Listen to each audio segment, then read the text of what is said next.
모든 부모는 자신의 아이를 지키기 위해 무엇이든 할 것이다.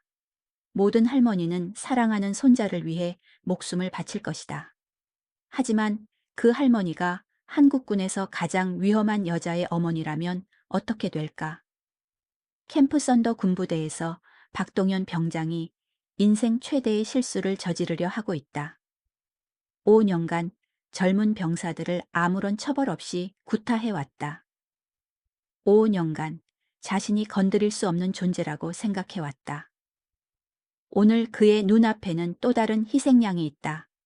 할머니가 면회온 젊은 이등병이다. 이순자 할머니는 구석에 앉아 조용히 손자를 바라보고 있다.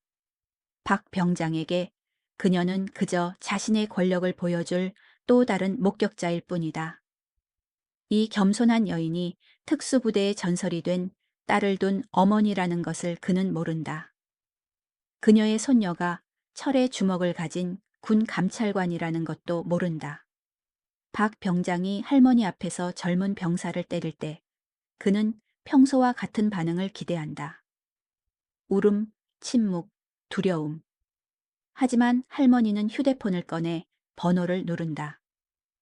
그녀의 목소리로 단 한마디가 흘러나온다. 와라. 30분 후 온 부대를 얼어붙게 만들 제복을 입은 여자가 도착할 것이다.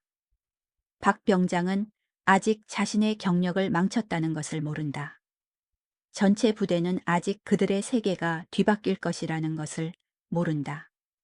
때로는 정의가 빨리 온다. 때로는 정의가 무고한 자들의 고문을 절대 용서하지 않는 여자의 얼굴을 하고 있다. 그리고 때로는 가장 큰 폭군들이 노인의 전화 한 통으로 무너진다. 오, 년의 폭정을 무너뜨리는데 얼마나 걸릴까? 정확히 하루다. 강원도 깊은 산속에 자리 잡은 캠프 선더는 대한민국 육군의 여러 부대 중 하나였지만 그 어떤 곳보다도 침묵이 지배하는 곳이었다. 아침 햇살이 변경 건물들 사이로 스며들 때면 여느 군부대처럼 활기찬 구령 소리나 병사들의 대화 소리가 들려야 마땅했다. 하지만 이곳에서는 다른 소리가 공기를 가득 채웠다. 두려움의 소리였다. 박동현 병장의 이름은 이 부대에서 금기어와 같았다. 입대한 지 7년, 병장 계급을 단 지 5년이 흐르는 동안 그는 자신만의 왕국을 건설해왔다. 그의 왕국에서는 주먹이 법이었고 계급장이 면죄부였으며 공포가 통치 수단이었다. 키 180cm의 근육질 몸매를 자랑하는 그의 모습은 신병들에게는 악몽 그 자체였다. 부대원들은 모두 알고 있었다. 박 병장의 기분이 나쁜 날이면 누군가는 맞을 것이라는 사실을. 그의 눈에 거슬리는 행동을 하면 그날 밤 화장실에서 특별 교육이 기다리고 있다는 것을. 그리고 그 누구도 심지어 간부들조차 그를 말릴 수 없다는 것을. 이 모든 것의 중심에는 박 병장이 가진 독특한 권력이 있었다. 그는 단순히 주먹이 센 병장이 아니었다. 그의 아버지는 사단 참모장이었고 어머니는 국방부 고위 공무원이었다. 이런 배경 때문에 중대장조차 그를 함부로 건드릴 수 없었다. 박 병장은 이 사실을 너무나 잘 알고 있었고 그것을 무기로 사용하는데 주저함이 없었다. 오늘의 희생자는 김민우 이등병이었다. 20살의 앳된 얼굴을 한 그는 2달 전 입대한 신병 중 하나였다. 고등학교를 갓 졸업한 그에게 군 생활은 상상했던 것과 완전히 달랐다. 동기들과 함께 웃으며 훈련받고 선배들에게 배우며 성장하는 곳이라고 생각했던 군대는 존재하지 않았다. 대신 매일 아침 눈을 뜨면 또 어떤 고통이 기다리고 있을지 걱정해야 하는 곳이 그의 현실이었다. 민우의 부모님은 아들이 군에 간다고 했을 때 걱정 반, 자랑 반이었다. 우리 아들이 이제 진짜 남자가 되겠구나. 아버지는 그렇게 말하며 어깨를 두드려 주었다. 어머니는 눈물을 훔치며 몸 조심하고 선배들 말씀 잘 들어라. 라고 당부했다. 하지만 정작 할머니만은 달랐다. 이순자 할머니 75의 나이에도 꼿꼿한 자세를 유지하는 그녀는 민우의 입대 소식을 들었을 때 복잡한 표정을 지었다. 다른 가족들과 달리 그녀에게 군대는 단순히 남자를 만드는 곳이 아니었다. 그곳은 그녀의 아들을 앗아간 곳이었고 동시에 그녀의 딸을 단련시킨 곳이기도 했다. 할머니의 아들 민우의 작은아버지 이정호는 25년 전 칠봉 7특수임 무대에서 복무하다가 북방 침투 작전 중 전사했다. 그의 죽음은 가족에게 큰 상처를 남겼지만 동시에 그들에게 군인의 명예와 희생 정신이 무엇인지 가르쳐 주었다. 할머니는 아들의 죽음을 애도하면서도 그가 국가를 위해 목숨을 바쳤다는 사실을 자랑스러워했다. 그 영향으로 할머니의 딸, 이지혜는 어려서부터 군인이 되기로 결심했다. 아버지를 따라 신라공 특수임무대에 들어간 그녀는 여군 최초로 특수부대 과정을 완료했고 현재는 군 감찰부에서 소령으로 근무하고 있다. 그녀의 별명은 얼음 여신이었다. 냉정하고 정확하며 부정부패를 용인하지 않는 그녀 앞에서는 장성급 장교들조차 긴장했다. 하지만 이 모든 가족사를 민우는 자세히 알지 못했다. 작은아버지의 죽음과 이모의 활약상은 어렴풋이 들었지만 군 생활에 얼마나 도움이 될지는 의문이었다. 더군다나 박 병장 같은 존재 앞에서는 그 어떤 배경도 무의미해 보였다. 오늘도 박 병장은 평상시처럼 신병들을 훈련이라는 명목으로 괴롭히고 있었다.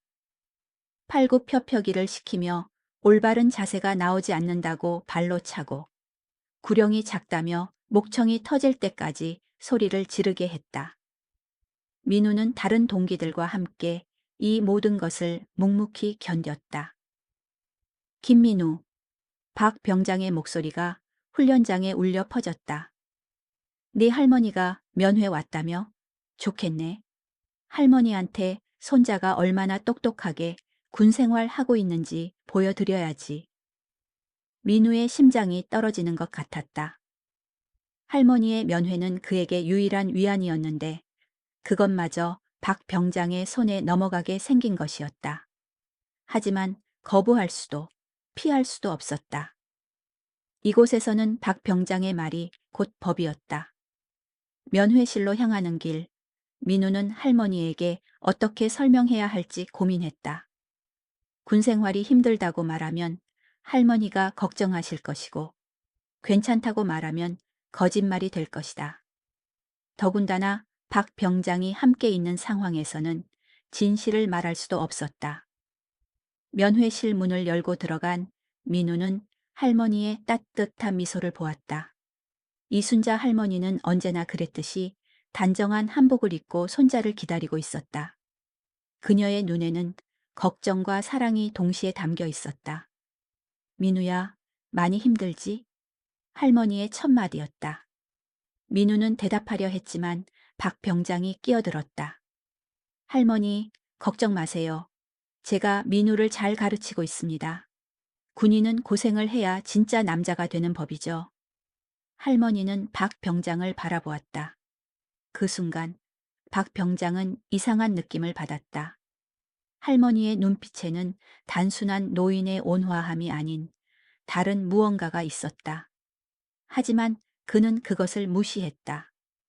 그에게 할머니는 그저 또 하나의 민간인일 뿐이었다. 그렇다면 잘 가르쳐주고 계시는군요. 할머니가 조용히 말했다. 그 목소리에는 어떤 깊이가 있었지만 박 병장은 그것을 알아차리지 못했다. 그는 곧 자신의 생명이 끝나려 한다는 것을 전혀 예상하지 못했다. 면회실의 분위기는 겉보기에는 평온해 보였지만 그 안에는 보이지 않는 긴장감이 흐르고 있었다. 이순자 할머니는 손자 민우의 얼굴을 자세히 살펴보고 있었다. 2달 전 입대할 때보다 야윈 얼굴, 움츠러든 어깨, 그리고 눈 속에 스며든 두려움을 그녀는 놓치지 않았다. 할머니가 가져온 방문자 출입증에는 이순자라는 이름이 적혀 있었다. 단순해 보이는 이 작은 플라스틱 카드는 나중에 벌어질 모든 사건의 중요한 증거가 될 것이었다. 하지만 지금 이 순간 그것은 그저 할머니가 손자를 보러 온 평범한 증명서일 뿐이었다. 민우야, 잘 먹고 있니? 많이 마른 것 같구나. 할머니의 목소리는 따뜻했지만 그 속에는 걱정이 가득했다. 민우는 대답하려 했지만 박 병장이 먼저 입을 열었다. 할머니, 군대에서는 원래 빼빼해져야 합니다. 살찌면 안 되거든요. 전투력이 떨어지니까 말이에요. 박 병장의 말투는 겉으로는 정중해 보였지만 그 안에는 자신의 권위를 과시하려는 의도가 숨어 있었다. 그는 민간인들 앞에서 자신이 얼마나 중요한 존재인지 보여주는 것을 즐겼다. 할머니는 고개를 끄덕이며 박 병장을 바라보았다. 그렇군요. 그런데 병장님, 요즘 우리 민우가 많이 힘들어하는 것 같은데 혹시 무슨 일이 있나요? 이 질문에 박 병장의 표정이 미묘하게 변했다. 그는 할머니가 뭔가 눈치를 채고 있다는 것을 감지했다. 하지만 그것이 두려움으로 이어지지는 않았다. 오히려 그는 이것을 자신의 권위를 더욱 확실히 할 기회로 생각했다. 할머니, 군대는 원래 힘든 곳입니다. 민우 같은 애들은 집에서 너무 곱게 자라서 그래요. 좀 더 남자답게 키웠어야죠. 박 병장의 말에 민우는 주먹을 꽉 쥐었다. 할머니를 모욕하는 것 같아서 참을 수 없었지만 그렇다고 반항할 용기도 없었다. 그는 그저 고개를 숙이고 있을 수밖에 없었다. 할머니는 조용히 민우를 바라보았다. 손자의 고개 숙인 모습, 떨리는 손, 그리고 박 병장 앞에서 보이는 극도의 긴장감. 이 모든 것이 그녀에게 무엇이 일어나고 있는지 명확하게 보여주었다. 이순자 할머니의 마음속에는 오래전 기억이 떠올랐다. 아들 정호가 힐 특수임무대에 있을 때의 일이었다. 그 시절에도 군대에는 이런 폭력이 있었다. 하지만 정호는 달랐다. 그는 후배들을 보호하는 선배였고 불의에 맞서는 용기를 가진 군인이었다. 만약 정호가 살아있다면 절대로 이런 일을 용인하지 않았을 것이다. 그리고 지혜. 할머니의 딸이자 민우의 이모인 이지혜 소령은 현재 군 감찰부에서 이런 일들을 근절하기 위해 노력하고 있었다.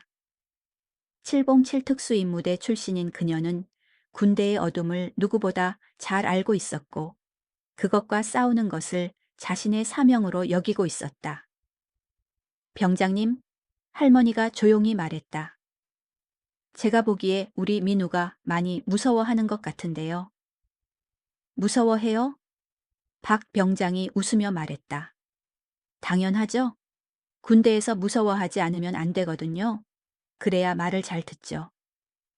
그 순간 박 병장은 민우를 향해 다가갔다. 그의 눈에는 아기가 가득했다. 민우야, 할머니 앞에서 네가 얼마나 훌륭한 군인인지 보여드려야겠다. 차렷. 민우는 반사적으로 차렷 자세를 취했다. 하지만 그의 몸은 떨리고 있었다. 이게 뭐야? 박 병장이 소리를 질렀다. 차렷 자세가 이 모양이야? 할머니가 보고 계시는데. 박 병장은 민우의 등을 강하게 때렸다. 민우가 비틀거리자 그는 더욱 세게 때리기 시작했다. 할머니가 보고 있는 상황에서도 그는 멈추지 않았다. 정신 차려. 이런 식으로 군 생활할 거야? 할머니는 처음에는 놀란 듯 했지만 곧 냉정함을 되찾았다. 그녀는 박 병장의 행동을 가만히 지켜보고 있었다. 그 시선에는 분노도 절망도 아닌 다른 감정이 담겨 있었다. 그것은 계산하는 눈빛이었다. 박 병장은 더욱 흥분했다. 할머니 앞에서 자신의 권력을 과시할 수 있는 절호의 기회라고 생각했다. 그는 민우의 뺨을 때렸다. 대답 안 해? 할머니 앞에서 이 꼴이 뭐야? 민우의 뺨이 빨갛게 부어올랐다. 그는 눈물을 참으려 했지만 결국 눈가에 눈물이 맺혔다. 할머니는 이 모든 장면을 조용히 지켜보고 있었다. 그녀의 마음속에는 여러 감정이 교차했다. 손자에 대한 사랑, 박 병장에 대한 분노, 그리고 이런 상황을 만든 시스템에 대한 실망. 하지만 할머니는 당황하거나 소리치지 않았다. 대신 그녀는 가방에서 휴대폰을 꺼냈다. 그 휴대폰은 최신 스마트폰은 아니었지만 그녀에게는 가장 중요한 도구였다. 박 병장은 할머니의 행동을 눈치채지 못했다.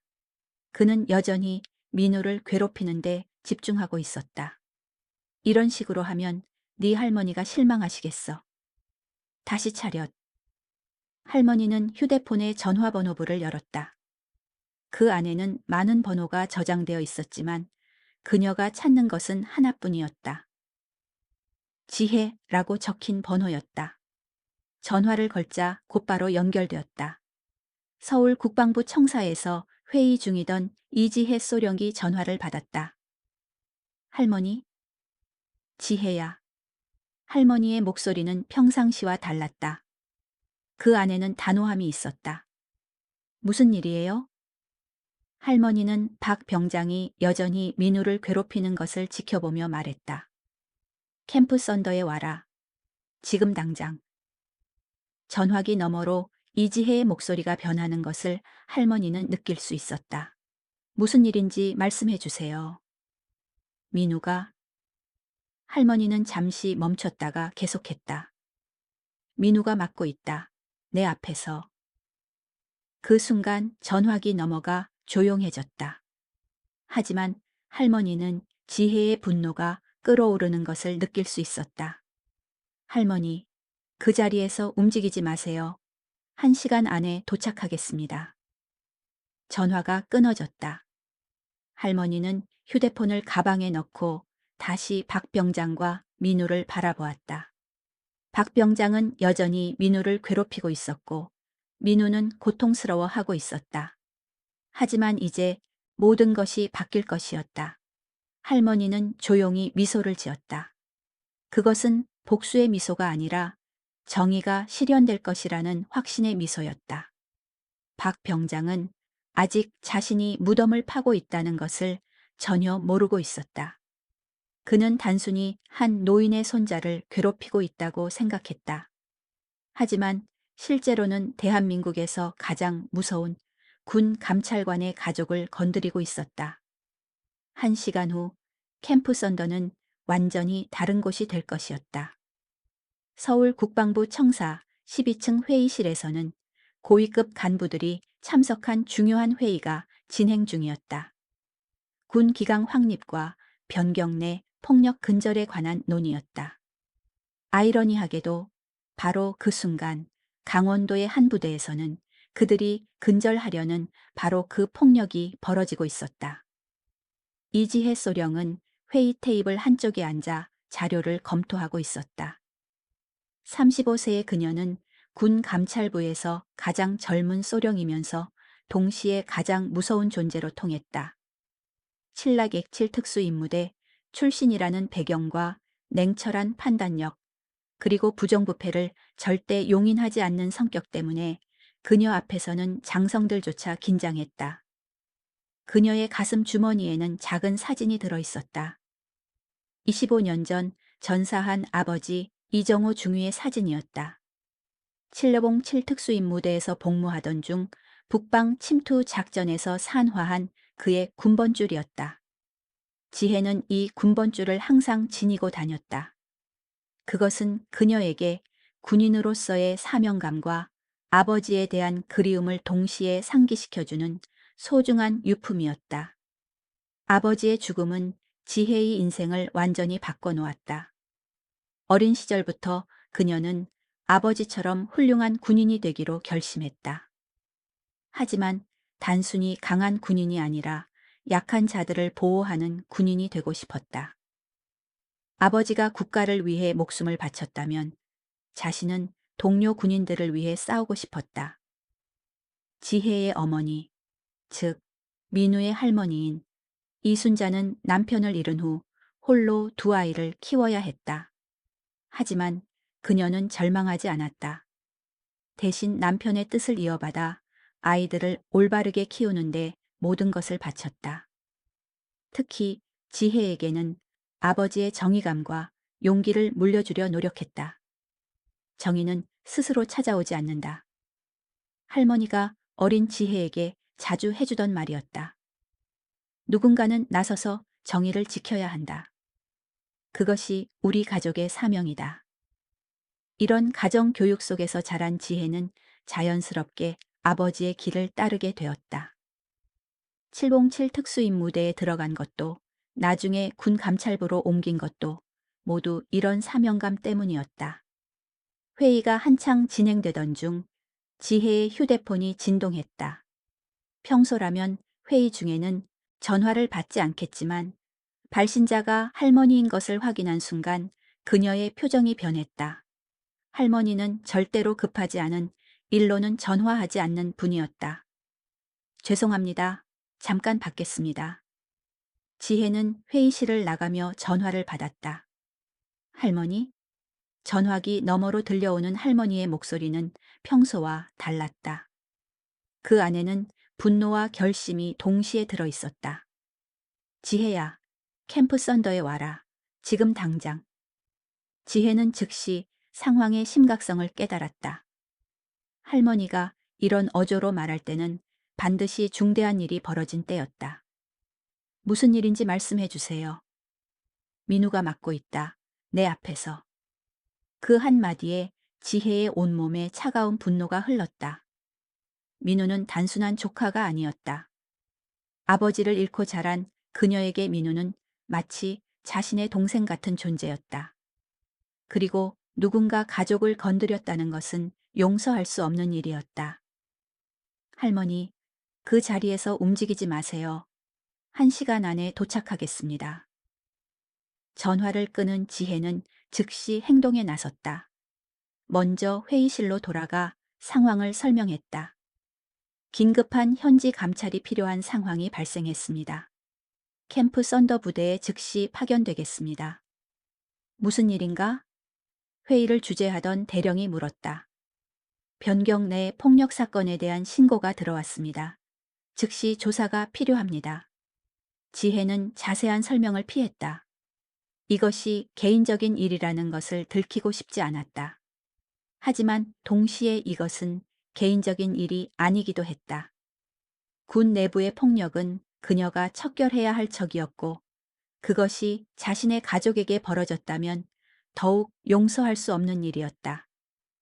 회의를 마친 지혜는 곧바로 자신의 사무실로 향했다. 그곳에서 그녀는 캠프 썬더에 대한 모든 정보를 수집하기 시작했다. 부대 현황, 지휘관 명단, 최근 징계 기록 등 모든 것을 파악했다. 특히 그녀가 주목한 것은 최근 몇 년간 이 부대에서 발생한 사건들이었다. 표면적으로는 별다른 문제가 없어 보였지만 자세히 들여다보면 이상한 점들이 눈에 띄었다.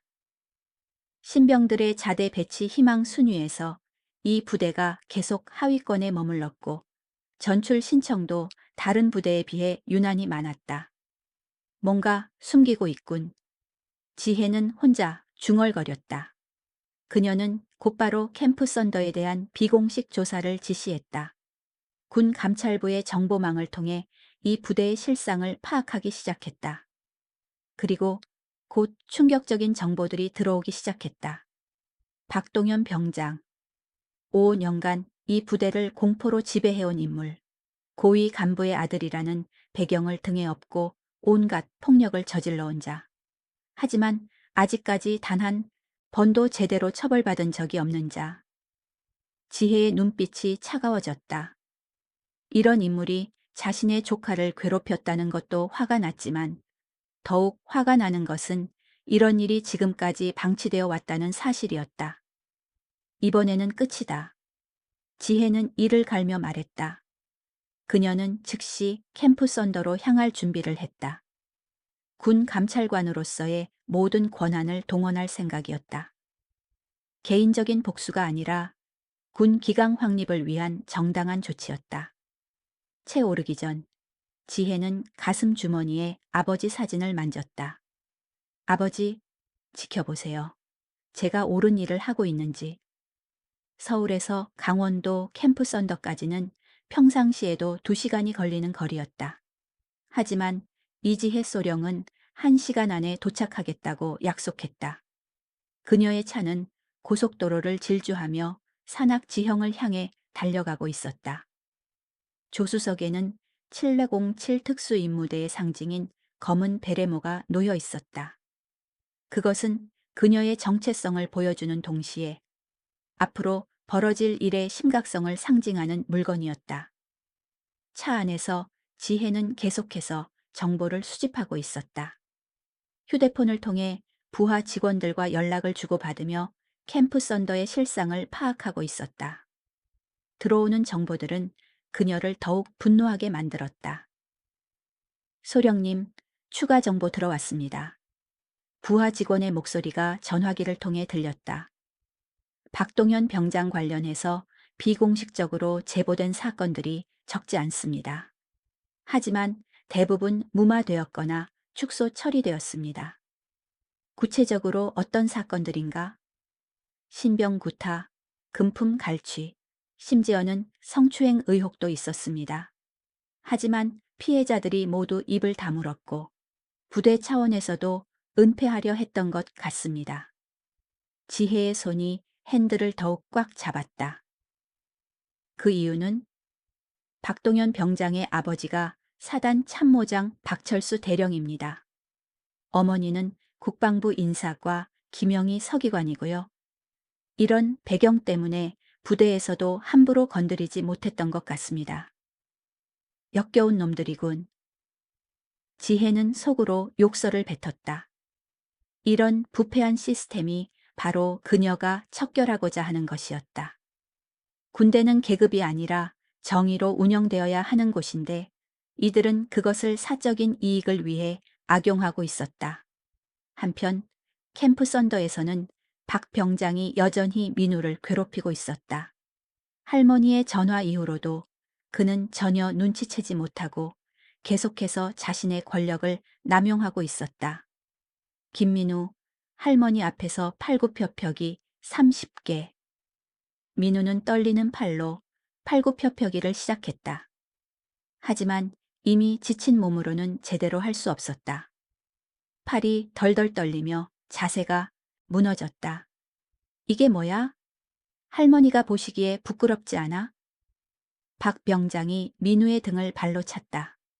이순자 할머니는 이 모든 장면을 조용히 지켜보고 있었다. 그녀의 표정은 평온해 보였지만 내면에는 거센 분노가 끓어오르고 있었다. 하지만 그녀는 참았다. 지혜가 올 때까지 모든 것을 기록해두고 기다리기로 한 것이다. 할머니가 가져온 작은 가방 안에는 여러 가지 물건들이 들어 있었다. 그 중에서도 가장 눈에 띄는 것은 낡은 군복 한 벌이었다. 그것은 25년 전 전사한 아들 정호의 군복이었다. 그녀는 매년 현충길에 이 군복을 꺼내 정성스럽게 손질했다.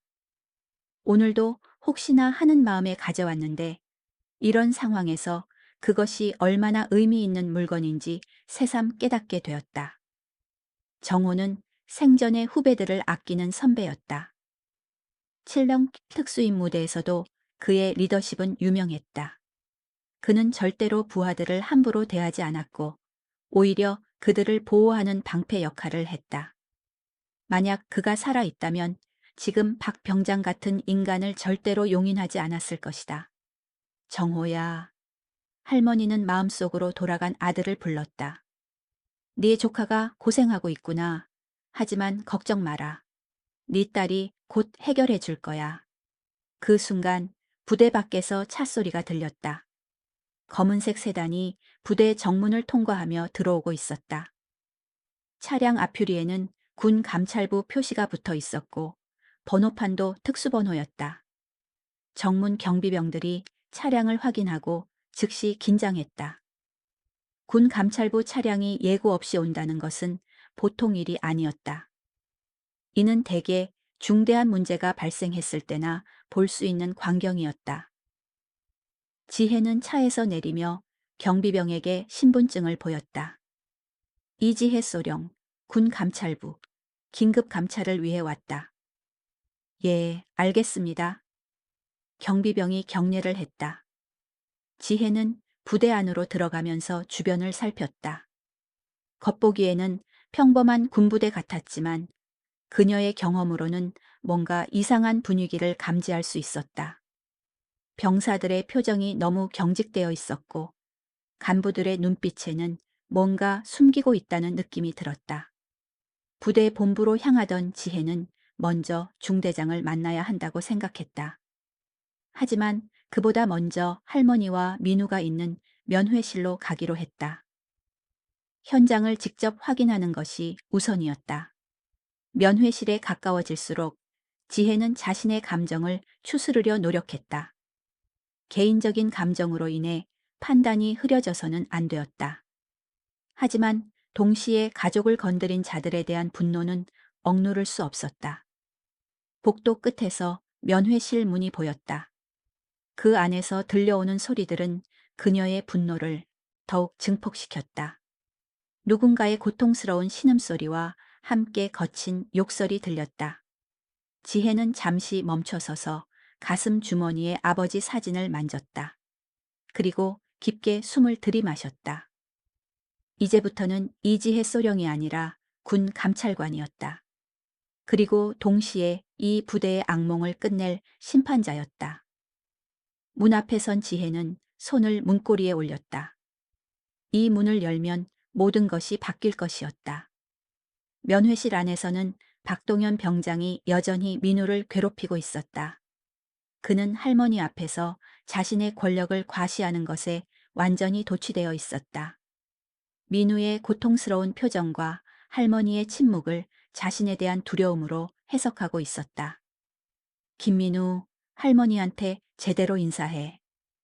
박 병장이 소리쳤다. 군인다운 모습을 보여드려. 민우는 비틀거리며 차렷 자세를 취하려 했지만 이미 지친 몸으로는 제대로 서 있기도 힘들었다.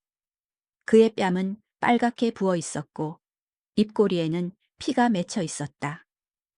이순자 할머니는 조용히 이 모든 장면을 지켜보고 있었다. 그녀의 가슴 속에는 복잡한 감정들이 교차하고 있었다. 분노, 안타까움, 그리고 곧 도착할 지혜에 대한 기대감.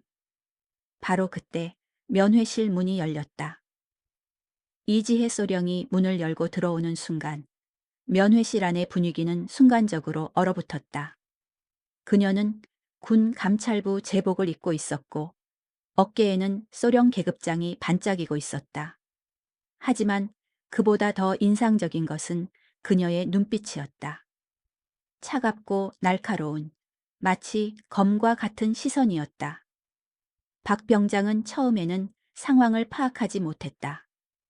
갑자기 나타난 여군 장교가 누구인지 왜 여기에 있는지 알 수 없었다. 하지만 그녀의 제복과 계급장을 보는 순간 본능적으로 긴장했다. 누구시죠? 박 병장이 떨리는 목소리로 물었다. 지혜는 대답하지 않고 먼저 할머니에게 다가갔다. 할머니, 괜찮으세요? 지혜야, 와줘서 고맙구나. 할머니의 목소리는 안도감으로 가득했다. 그 순간 박 병장은 깨달았다. 이 여군 장교와 할머니 사이에 어떤 관계가 있다는 것을. 하지만 아직 그것이 무엇을 의미하는지는 완전히 이해하지 못했다. 지혜는 민우를 바라보았다.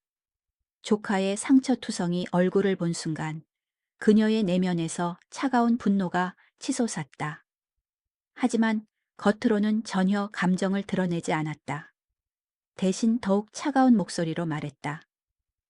이지혜 소령, 군 감찰부. 그녀가 박 병장을 향해 신분을 밝혔다. 당신은? 박동현 병장입니다. 박 병장이 급하게 경례를 했다. 하지만 그의 목소리에는 여전히 자신감이 남아 있었다. 군 감찰부라고 해도 자신에게는 어쩔 수 없을 것이라는 생각 때문이었다. 박동현 병장. 지혜가 그의 이름을 천천히 되뇌었다. 방금 무엇을 하고 있었나? 훈육을 하고 있었습니다. 김민우 이등병이 군기가 해이해서. 훈육? 지혜의 목소리가 더욱 차가워졌다. 민간인이 보는 앞에서 부하를 구타하는 것이 훈육인가? 박 병장은 당황했지만 여전히 변명을 시도했다. 그게 아니라 교육적 차원에서. 닥쳐. 지혜의 한마디가 면회 씨를 완전히 침묵시켰다. 그녀는 민우에게 다가가 상처를 자세히 살펴보았다. 부은 뺨, 터진 입술, 그리고 겁에 질린 눈동자. 이 모든 것이 그녀의 분노를 더욱 증폭시켰다. 민우야, 괜찮니? 이모. 민우가 떨리는 목소리로 대답했다. 그 순간 박 병장의 얼굴이 완전히 굳었다. 이모? 이 군 감찰관이 김민우의 이모라는 말인가? 그리고 할머니는 그의 할머니가 아니라. 잠깐.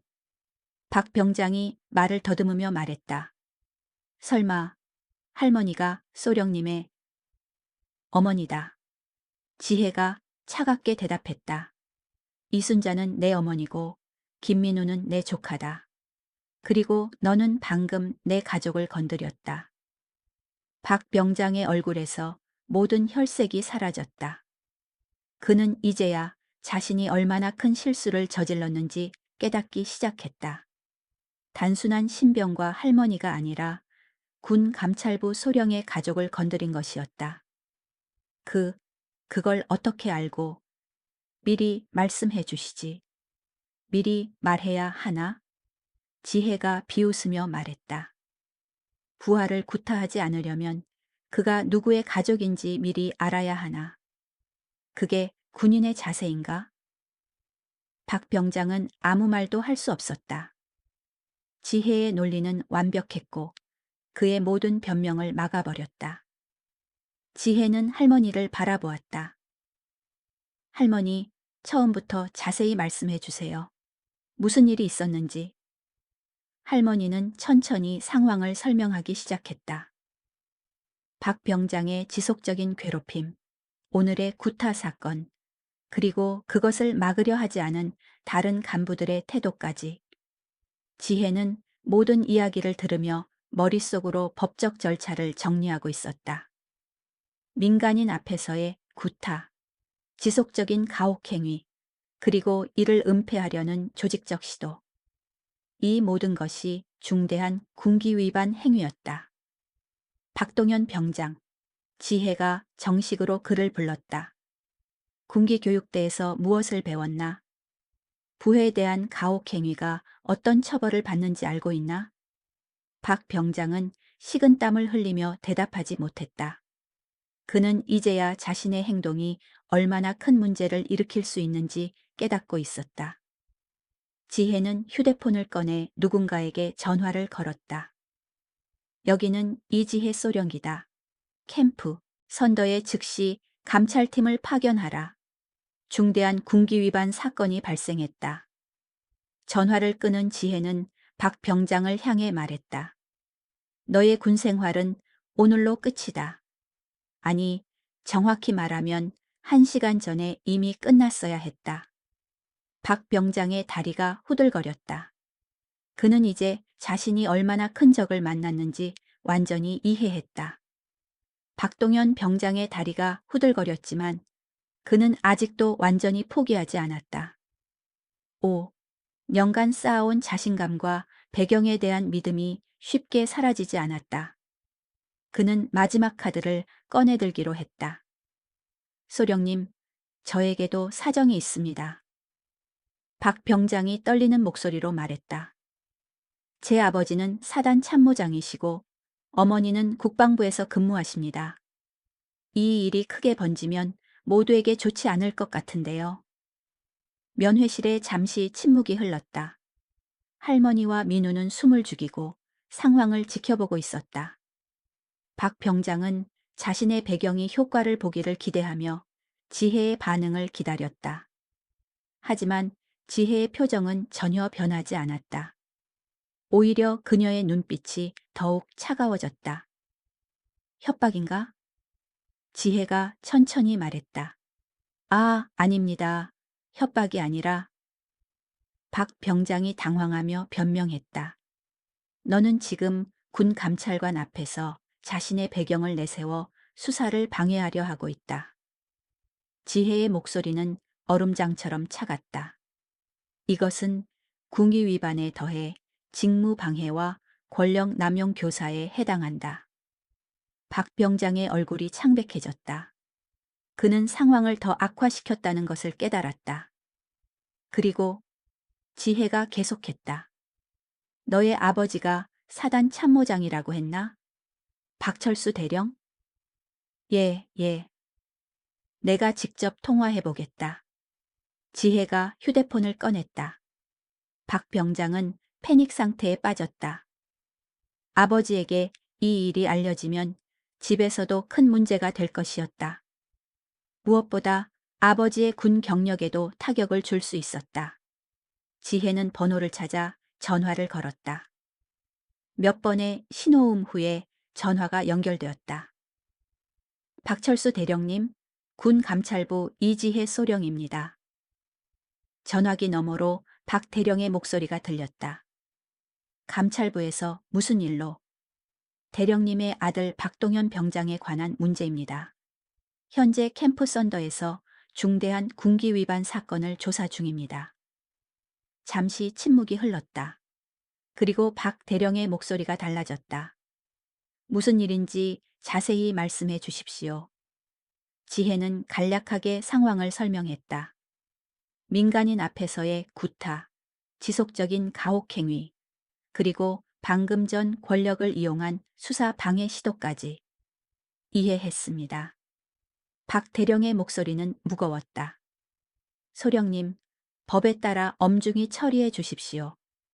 개인적인 정을 바라지도 않고 바라서도 안 됩니다. 지혜는 박 대령의 반응에 약간 놀랐다. 아들을 감싸려 할 것으로 예상했는데 오히려 엄정한 처리를 요청했다. 그리고 박 대령이 계속했다. 이 일로 인해 제가 받을 어떤 처분도 감수하겠습니다. 아들의 교육을 제대로 하지 못한 것은 제 책임입니다. 전화가 끊어진 후 박 병장은 완전히 절망에 빠졌다. 마지막 희망이었던 아버지마저 자신을 포기한 것이었다. 지혜는 박 병장을 바라보았다. 네 아버지는 진짜 군인이시구나. 너와는 다르게. 그 순간 부대 밖에서 여러 대의 차량 소리가 들렸다.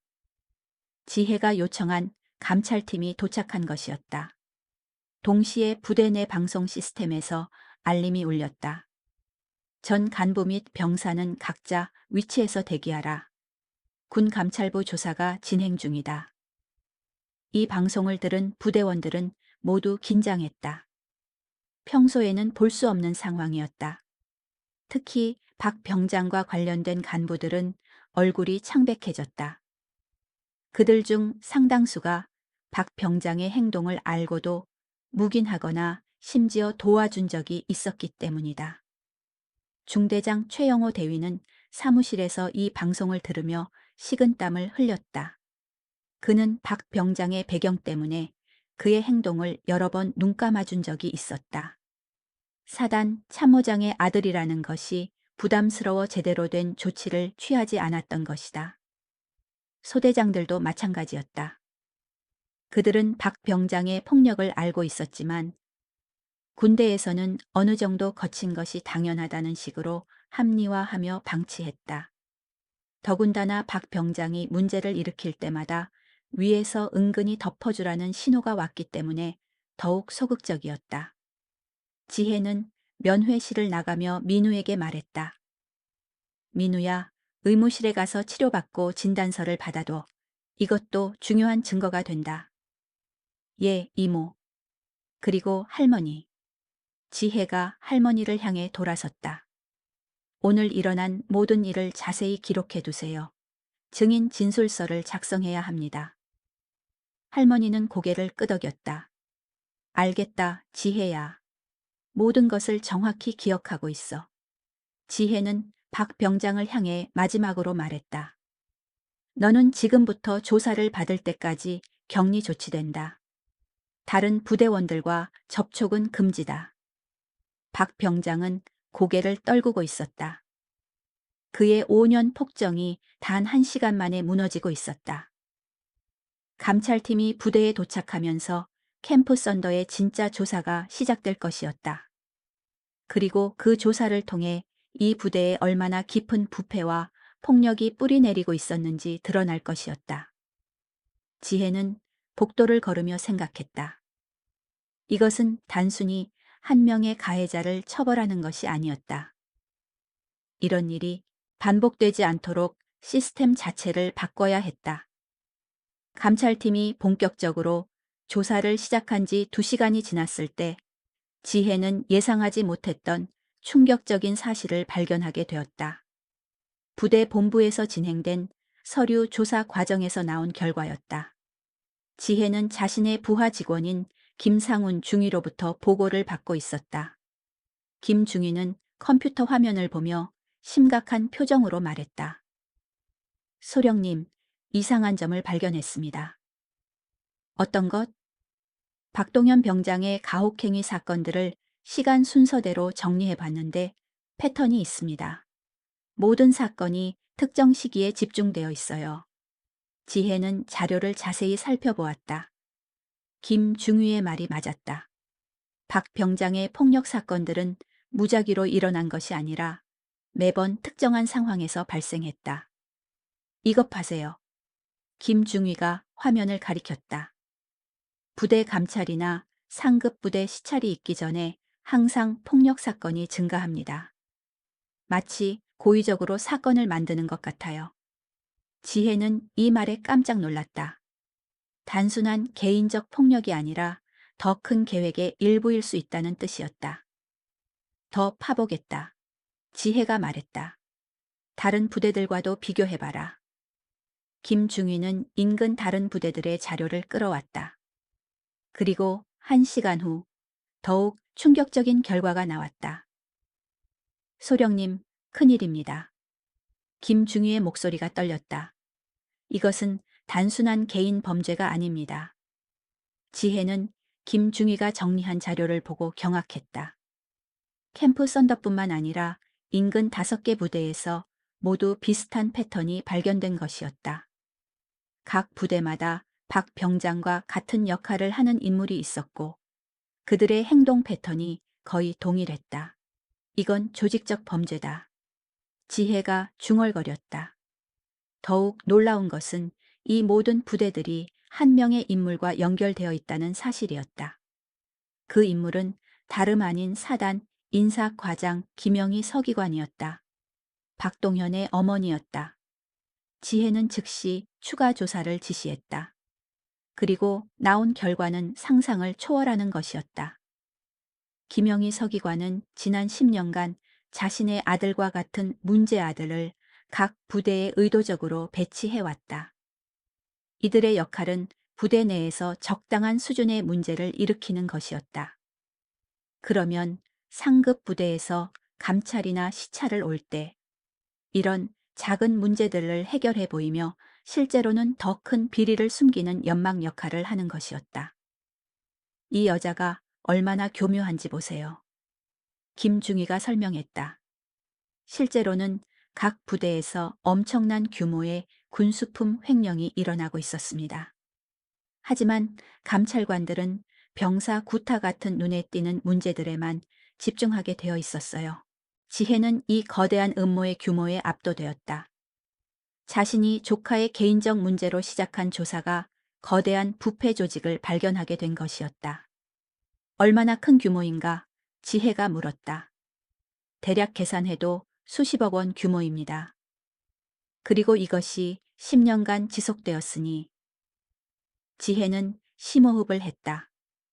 이제 상황이 완전히 달라졌다. 단순한 가혹행위 사건이 아니라 국가 기밀과 관련된 대규모 부패 사건이었다. 하지만 더욱 충격적인 것은 이 조직에 연루된 인물들의 명단이었다. 사단급 이상의 고위 간부들이 대거 포함되어 있었고, 심지어 국방부 내에도 공범들이 있었다. 소령님, 김중희가 조심스럽게 말했다.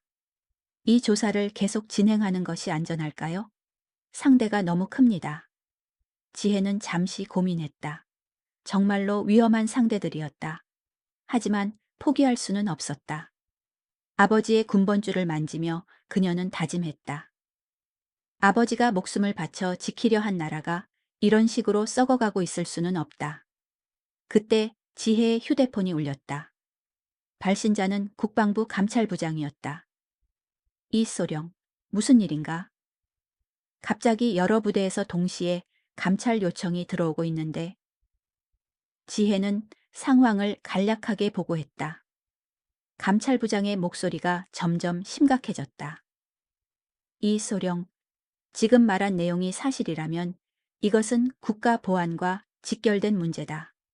즉시 서울로 복귀해서 정식 보고서를 제출하라. 아직 조사가 끝나지 않았습니다. 그래서 더욱 위험하다. 상대방이 눈치채기 전에 증거를 확보하고 철수해야 한다.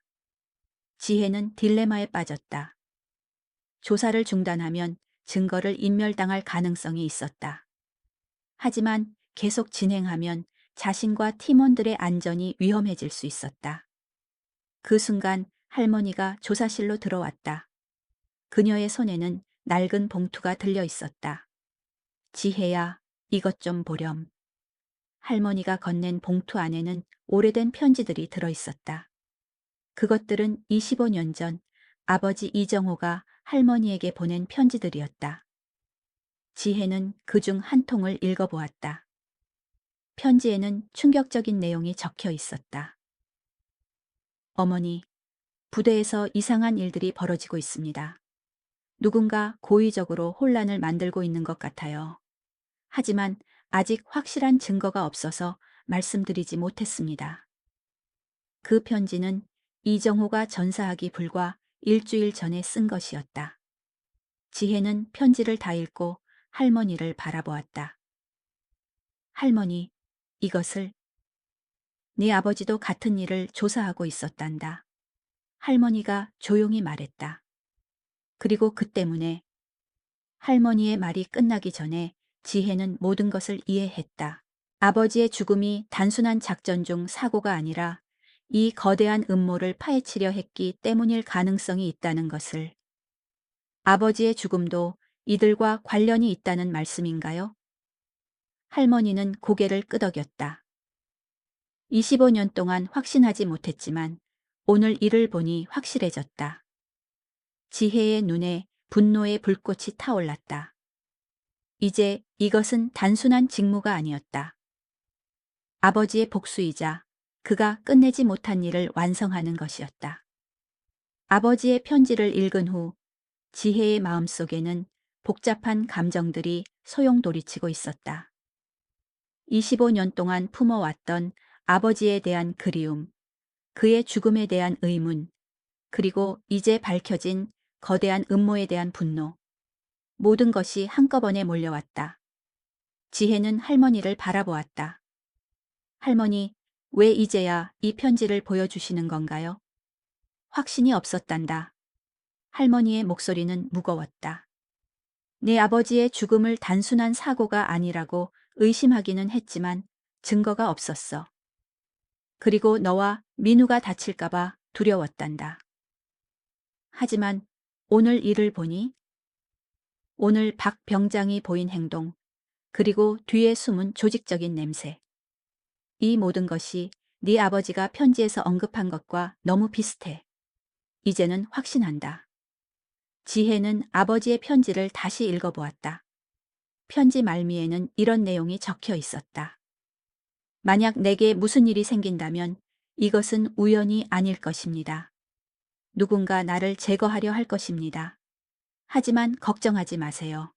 나는 증거를 남겨두었습니다. 지혜의 심장이 빨리 뛰기 시작했다. 할머니, 아버지가 남긴 증거가 뭔지 아세요? 할머니는 고개를 저었다. 모른다. 하지만 네 아버지는 항상 중요한 것들을 한 곳에 모아두는 습관이 있었어. 어디에? 집에 있는 그의 서재. 25년 동안 아무도 건드리지 않은 곳이야. 지혜는 즉시 결심했다. 지금 가봐야 합니다. 하지만 조사는 김중희가 계속 진행하겠습니다. 지혜가 김상훈 중위를 불렀다. 중위, 나는 잠시 나가야 한다. 현재까지 수집한 모든 증거를 안전한 곳에 백업하고 절대로 혼자 움직이지 마라. 알겠습니다. 그런데 소령님, 혹시 위험한 일은 아니시죠? 지혜는 미소를 지었다. 7207 출신을 누구라고 생각하나? 김중위는 안심했지만 여전히 걱정스러워했다. 이번 사건의 규모가 너무 컸기 때문이다. 지혜와 할머니는 캠프 썬더를 떠나 서울 외곽에 있는 가족 집으로 향했다. 그곳은 이 지혜가 어린 시절을 보낸 곳이자 아버지의 흔적이 고스란히 남아있는 곳이었다. 차 안에서 할머니는 지혜에게 더 많은 이야기를 해주었다. 네 아버지는 죽기 전 몇 달 동안 계속 이상한 일들을 조사하고 있었어. 밤늦게까지 서재에서 무언가를 적고 전화 통화를 하고. 어떤 내용의 통화였나요? 자세히는 몰라. 하지만 가끔 군수품, 횡령, 사단급 같은 단어들이 들렸어. 지혜는 오늘 발견한 사실들과 아버지의 행동이 완벽하게 일치한다는 것을 깨달았다. 아버지는 이미 25년 전에 지금과 같은 조직을 추적하고 있었던 것이다. 집에 도착한 지혜는 오랜만에 보는 아버지의 서재 문 앞에서 잠시 멈춰섰다. 할머니가 말한 대로 25년 동안 아무도 건드리지 않은 이 방에는 먼지가 쌓여 있었지만 모든 것이 아버지가 마지막으로 사용했던 그대로 보존되어 있었다. 책상 위에는 아직도 펜이 놓여 있었고 책장에는 군사학 관련 서적들이 가득했다. 하지만 지혜가 찾고 있는 것은 이런 것들이 아니었다. 아버지라면 어디에 숨겨두셨을까? 지혜는 혼자 중얼거리며 방 안을 자세히 살펴보았다. 그때 책장 뒤편에서 이상한 것을 발견했다.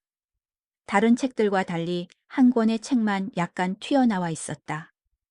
그것은 군사 전략론이라는 제목의 두꺼운 책이었다. 지혜가 그 책을 꺼내자 뒤에서 작은 금고가 나타났다. 금고에는 숫자 자물쇠가 달려 있었다. 할머니, 아버지가 자주 사용하던 숫자가 있나요? 할머니는 잠시 생각하더니 말했다. 네 생일, 4월 27일. 아버지가 가장 소중히 여기던 날이야. 지혜는 하아이치를 입력했다. 딸깍 소리와 함께 금고가 열렸다. 금고 안에는 여러 가지 문서들과 디스켓, 그리고 사진들이 들어있었다.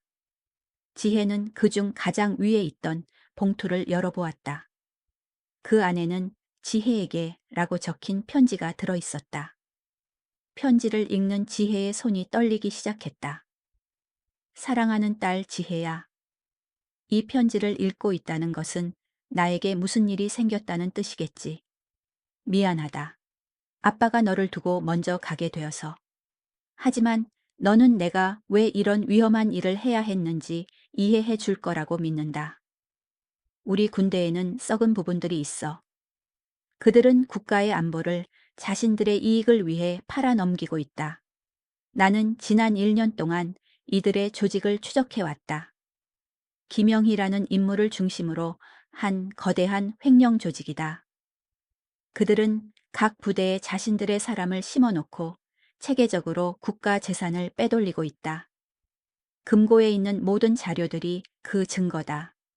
만약 내게 무슨 일이 생긴다면 언젠가 너가 이 일을 마저 해주기를 바란다. 너는 아빠의 딸이다. 너라면 할 수 있다. 사랑한다. 편지를 다 읽은 지혜는 눈물을 흘렸다. 아버지는 이미 모든 것을 예상하고 있었던 것이다. 지혜는 금고에 있던 다른 자료들을 꺼내보았다. 그 안에는 놀라운 것들이 들어있었다. 김영희와 그 조직원들의 실명, 횡령한 금액의 명세, 심지어는 그들의 은밀한 회의를 녹음한 테이프까지 있었다. 이것이면 그들을 모두 잡을 수 있어. 지혜가 중얼거렸다. 하지만 동시에 새로운 의문이 들었다. 아버지가 이렇게 확실한 증거를 가지고 있었다면 왜 신고하지 않았을까? 그때 금고 맨 아래에서 또 다른 편지를 발견했다. 그것은 아버지가 마지막으로 쓴 편지인 것 같았다. 지혜야, 아빠는 큰 실수를 했다. 이 조직이 생각보다 훨씬 거대하다는 것을 너무 늦게 깨달았어. 그들은 군대뿐만 아니라 정부 기관에도 사람들을 심어놓고 있다. 내가 수집한 증거를 국정원이나 검찰에 제출하려 했지만 그곳에도 그들의 사람이 있다는 것을 알게 되었다. 그래서 이 증거들을 여기에 숨겨두는 것이다. 언젠가 정말로 신뢰할 수 있는 사람이 나타날 때까지. 지혜는 아버지의 상황을 완전히 이해했다. 그는 증거는 있었지만 그것을 안전하게 신고할 방법이 없었던 것이다. 하지만 이제는 상황이 다르다. 지혜는 군 감찰부에서 일하고 있었고 신뢰할 수 있는 동료들도 있었다. 무엇보다 그녀에게는 아버지가 없었던 한 가지가 있었다. 바로 707 특수부대에서 단련된 전투 능력이었다. 지혜는 모든 증거를 정리하며 계획을 세우기 시작했다. 이번에는 절대로 실패할 수 없었다. 아버지의 복수이자 국가를 위한 정의였다. 하지만 그녀도 아버지와 같은 위험에 처할 수 있다는 것을 알고 있었다. 그들은 이미 한 번 살인을 저질렀고 다시 그럴 수도 있었다. 지혜는 할머니를 바라보았다. 할머니, 앞으로 며칠 동안은 안전한 곳에 계셔야 할 것 같아요. 왜? 이 사람들은 아버지를 죽였어요. 저도 위험하고 할머니와 민우도 위험할 수 있어요. 할머니는 지혜의 손을 잡았다. 지혜야, 무리하지 마라. 네 아버지를 잃는 것만으로도 충분히 아팠어. 괜찮아요, 할머니. 저는 아버지와 달라요. 저는 틸 출신이에요. 지혜의 눈에는 결연한 의지가 타오르고 있었다. 이제 진짜 전쟁이 시작될 것이었다. 아버지의 증거를 손에 넣은 지혜는 이제 행동에 나설 준비가 되었다. 하지만 그녀는 아버지가 실패했던 이유를 되풀이하지 않기 위해 신중하게 계획을 세워야 했다. 조직 내부에 내통자가 있다면 일반적인 신고 경로는 사용할 수 없었다. 지혜는 다시 캠프 썬더로 돌아가는 길에 신뢰할 수 있는 몇 명에게 연락을 취했다. 첫 번째는 1령학7 특수임무대 시절 동기였던 박민준 중령이었다. 현재 국정원에서 근무하는 그는 지혜가 완전히 신뢰할 수 있는 몇 안 되는 사람 중 하나였다. 민준이 형, 나야 지혜. 어? 지혜야, 오랜만이다. 무슨 일이야? 형, 지금 매우 중요한 사건을 조사 중인데 도움이 필요해. 지혜는 간략하게 상황을 설명했다. 박중영의 목소리가 점점 심각해졌다. 지혜야, 이거 정말 위험한 일이야. 확실한 증거가 있어? 아버지가 남긴 자료가 있어. 25년 전부터 이들을 추적한 완벽한 증거야. 알겠어. 내가 국정원 내에서 신뢰할 수 있는 사람들을 찾아볼게. 하지만 너도 조심해. 상대방이 눈치채면 알고 있어. 707 출신을 누구로 보고. 전화를 끊은 지혜는 두 번째 연락을 취했다. 군 감찰부 내에서 그녀가 가장 신뢰하는 상관인 정태호 대령이었다. 그는 지혜의 실력을 인정하고 항상 지원해주던 사람이었다. 대령님, 긴급한 상황입니다. 무슨 일인가? 지혜는 정 대령에게도 상황을 설명했다. 정 대령은 잠시 침묵한 후 말했다. 이지혜 소령, 이 일은 우리 둘만 알고 있어야 한다. 감찰부 내에도 그들의 사람이 있을 가능성이 있어. 동감입니다. 내가 청와대에 직접 보고하겠다. 대통령 비서실을 통해서. 지혜는 안도감을 느꼈다. 이제 신뢰할 수 있는 경로가 확보되었다. 캠프 썬더에 도착한 지혜는 김상훈 중위로부터 충격적인 소식을 들었다. 소령님, 큰일 났습니다. 무슨 일인가? 박동현 병장이 사라졌습니다. 격리 중이었는데 갑자기 지혜의 얼굴이 굳어졌다. 언제부터? 1시간 전쯤요. 그리고 김중희가 망설였다. 그리고 뭔가? 중대장 초회 대위도 연락이 안 됩니다.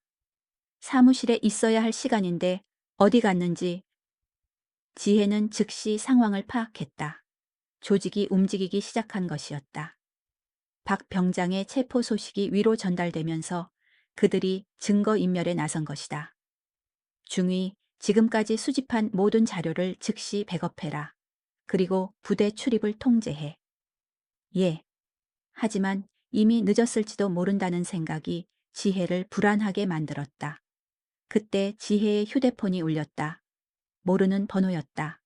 여보세요? 이지혜 소령이시죠? 차가운 남자 목소리가 들렸다. 누구십니까? 그런 건 중요하지 않습니다. 중요한 건 지금 당신이 매우 위험한 상황에 있다는 것이죠. 지혜의 몸에 긴장감이 돌았다. 무슨 소리입니까? 당신의 할머니와 조카가 지금 우리와 함께 있습니다. 지혜의 심장이 멈춘 것 같았다. 뭐라고요? 놀라지 마세요. 아직은 안전합니다. 하지만 당신이 현명한 선택을 해야만 계속 안전할 수 있어요. 무엇을 원하는 겁니까? 간단합니다.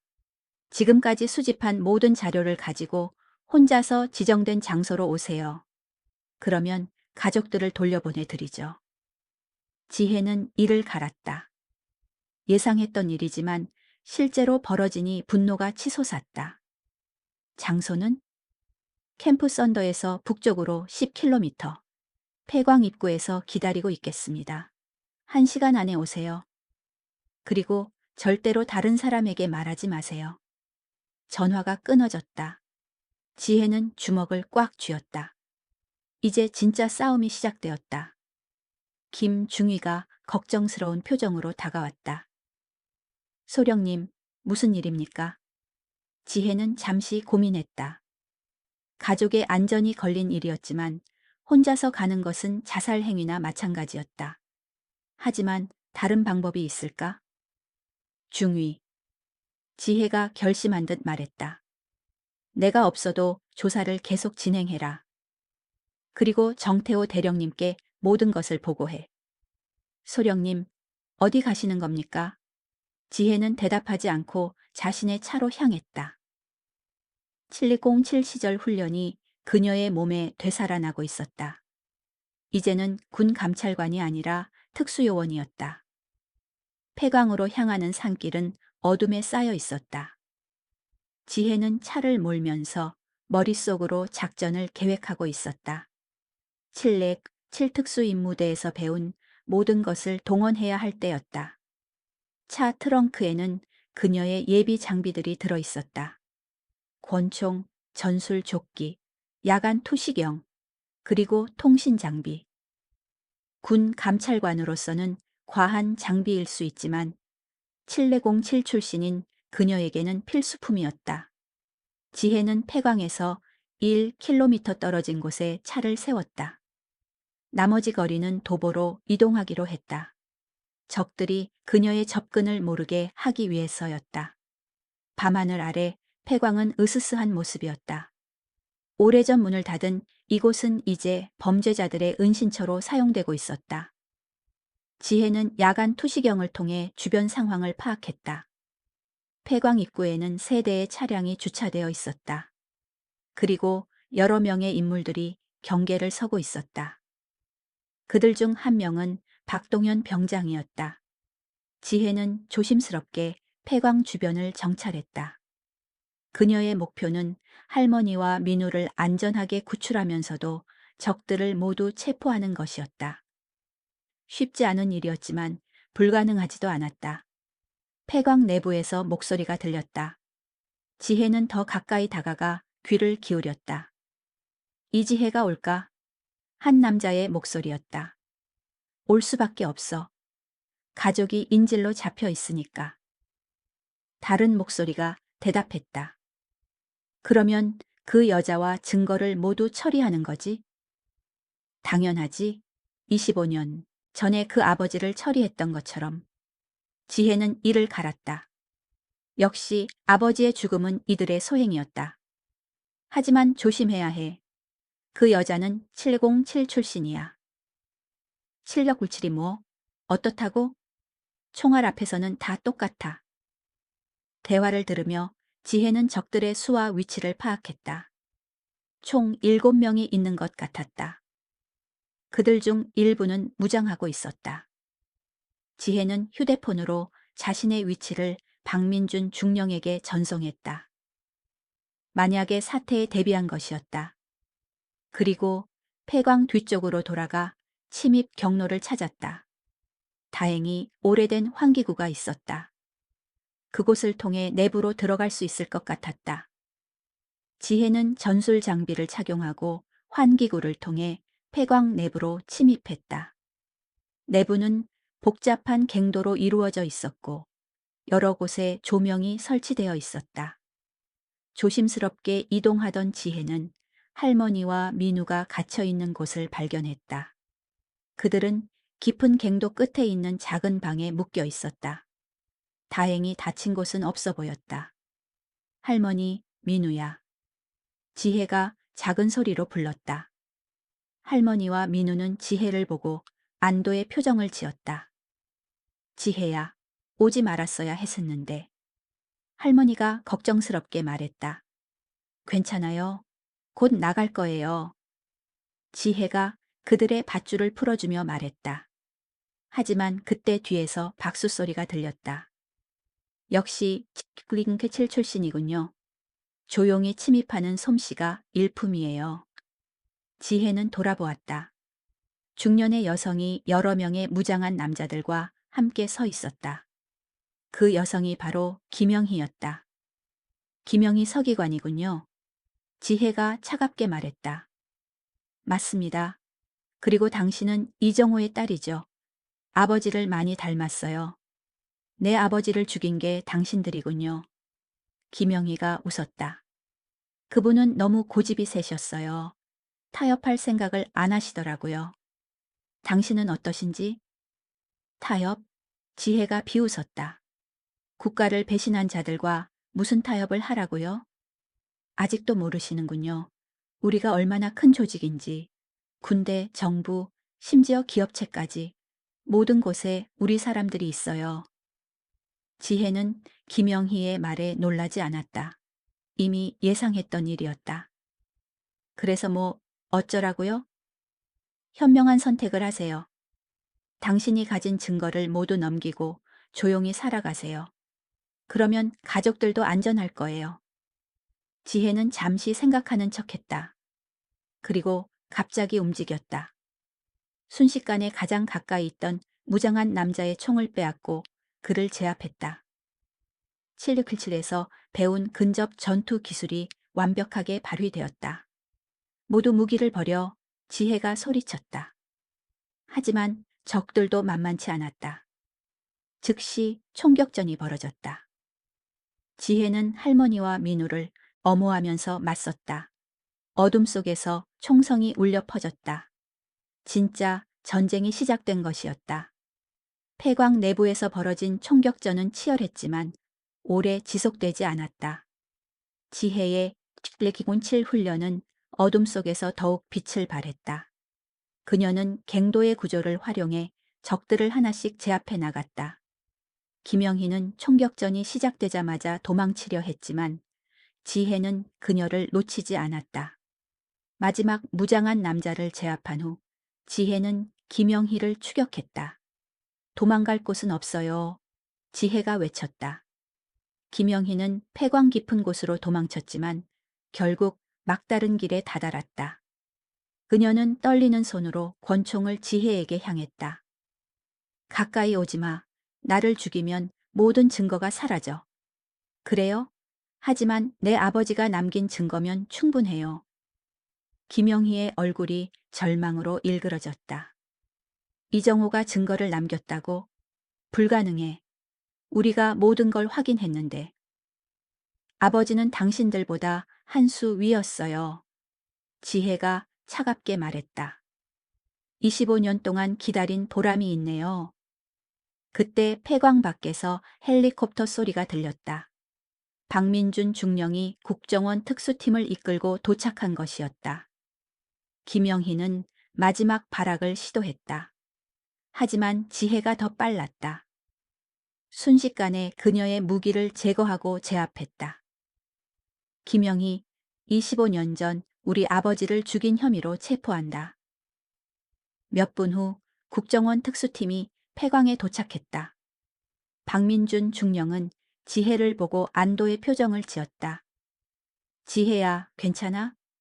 네, 형, 모든 걸 해결했어요. 그날 밤 김영희와 그녀의 조직원들은 모두 체포되었다. 박동현 병장은 물론 그들과 연루된 모든 군 간부들도 검거되었다. 25년 만에 아버지의 복수가 완성된 순간이었다. 3개월 후 캠프 선더는 완전히 다른 곳이 되어 있었다. 새로운 지휘관과 간부들이 부임했고 부대 전체의 문화가 바뀌었다. 무엇보다 병사들의 얼굴에서 두려움이 사라졌다. 김민우는 이제 당당한 군인이 되어 있었다. 그는 동기들 사이에서 리더 역할을 하며 후배들을 보호하는 선배가 되었다. 박동현 병장의 폭정이 끝난 후 그는 완전히 다른 사람으로 변모했다. 할머니, 이제 정말 괜찮아요. 민우가 면회 온 할머니에게 말했다. 부대가 완전히 달라졌어요. 이순자 할머니는 손자의 환한 미소를 보며 흐뭇해했다. 그래, 이제야 진짜 군대 같구나. 할머니는 가방에서 새로운 사진을 꺼냈다. 그것은 세 세대가 함께 찍은 사진이었다. 돌아가신 아버지 이정호의 군복, 지혜의 고익질 베레모, 그리고 민우의 현재 군복이 함께 있는 상징적인 사진이었다. 할머니, 이 사진 언제 준비하셨어요? 민우가 놀라며 물었다. 지혜가 모든 일을 끝낸 후에 말이야. 우리 가족의 새로운 시작을 기념하려고. 한편 서울에서 지혜는 대통령으로부터 직접 표창을 받았다. 국가 기밀을 지키고 대규모 부패 조직을 척결한 공로를 인정받은 것이었다. 이지혜 소령, 조국을 위한 당신의 용기에 감사드립니다.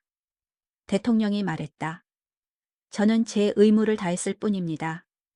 지혜가 겸손하게 대답했다. 시상식이 끝난 후 지혜는 국립묘지에 있는 아버지의 묘를 찾았다. 그녀는 아버지의 묘비 앞에 무릎을 꿇고 조용히 말했다. 아버지, 드디어 해냈어요. 아버지가 시작하신 일을 끝냈어요. 바람이 불어와 묘지의 나무십들을 흔들었다.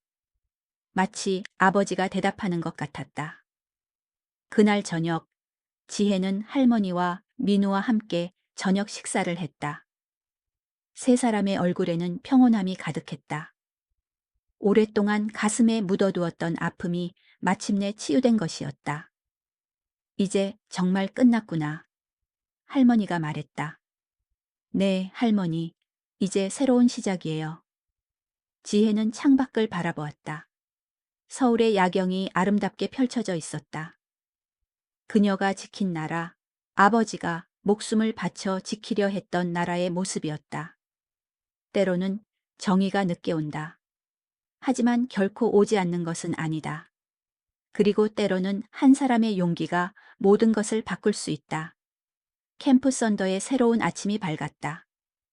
이제 그곳에서는 두려움 대신 희망이, 폭력 대신 존중이 자리 잡았다. 그리고 그 모든 변화는 한 할머니의 용기 있는 전화 한 통에서 시작되었다.